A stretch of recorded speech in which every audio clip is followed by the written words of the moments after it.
Well, I'm here with Tim and Mary Sue Austin, who are missionaries at Dakar Academy, and I wanted to just touch base with you guys and have you guys have an opportunity to share with our church. How are you doing there? How have the last couple of months been there for you guys? It's been kind of a wild and crazy couple of months. It's been the start of school. We also spent a little bit of time back in the States getting our son Samuel situated in college at St. Cloud State. So we've been kind of all over the place in the last couple of months. Mary Sue just got back here to Senegal a week and a half ago. So it's good for the two of us to be together again. Awesome. So yeah, it's been very full, but very good. It's good to have the school year underway, since that's what we're here for.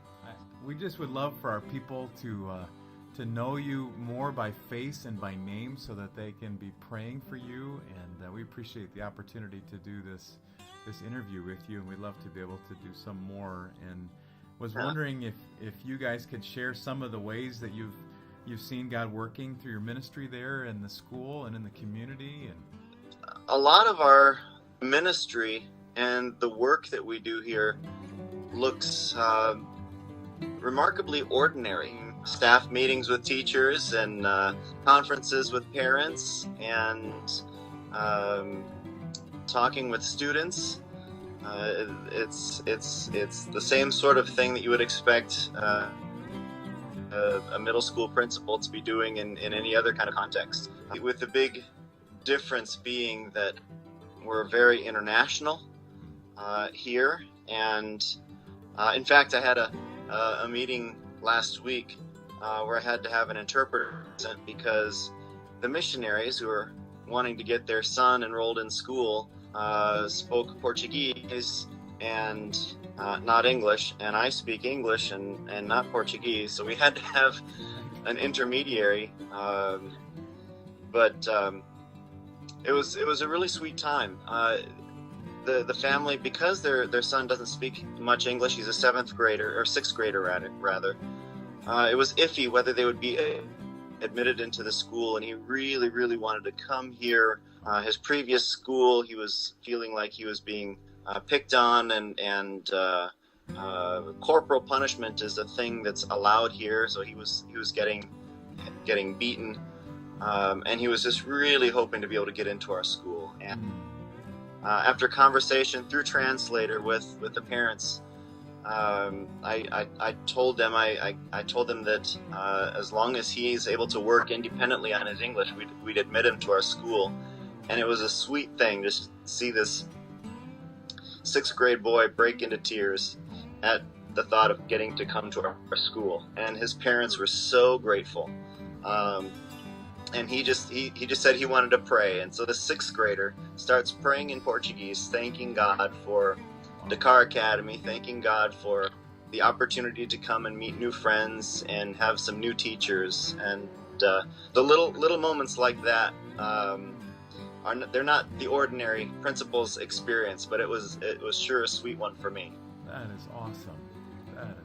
Thanks for sharing that with us. We really appreciate that. What are some ways that we can be praying for you, more specifically now as you launch into a new school year, and then your family too, with kids in college, one in St. Cloud now, and what are some ways we can be praying for you guys? You want to talk about family updates? Sure. Our girls are both in Colorado Springs.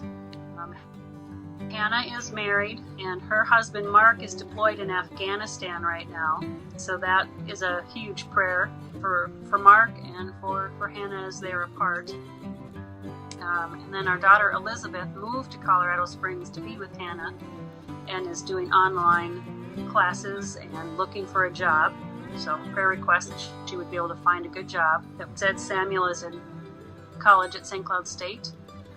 And then Benjamin, our baby, who is not little anymore, is in 10th grade. It's adjusting to being an only child. Yeah. And he's in school there. So, you could, yes, he's in school here. And certainly be praying for us as a family as we adjust to just the dynamic of having half of us in the States and half of us here. It's normal for kids to move away from home when they graduate from high school, but it's not so normal to move that far away from home. So we're figuring out how that works for us as a family. We'd appreciate your prayers there. We have a lot of new teachers this year at Car Academy, and as principal, I'm kind of responsible for helping to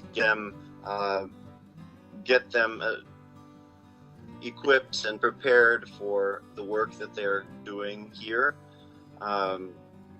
And a handful of them don't have much in the way of teaching experience, coaching, or I need to be doing a lot of coaching with them.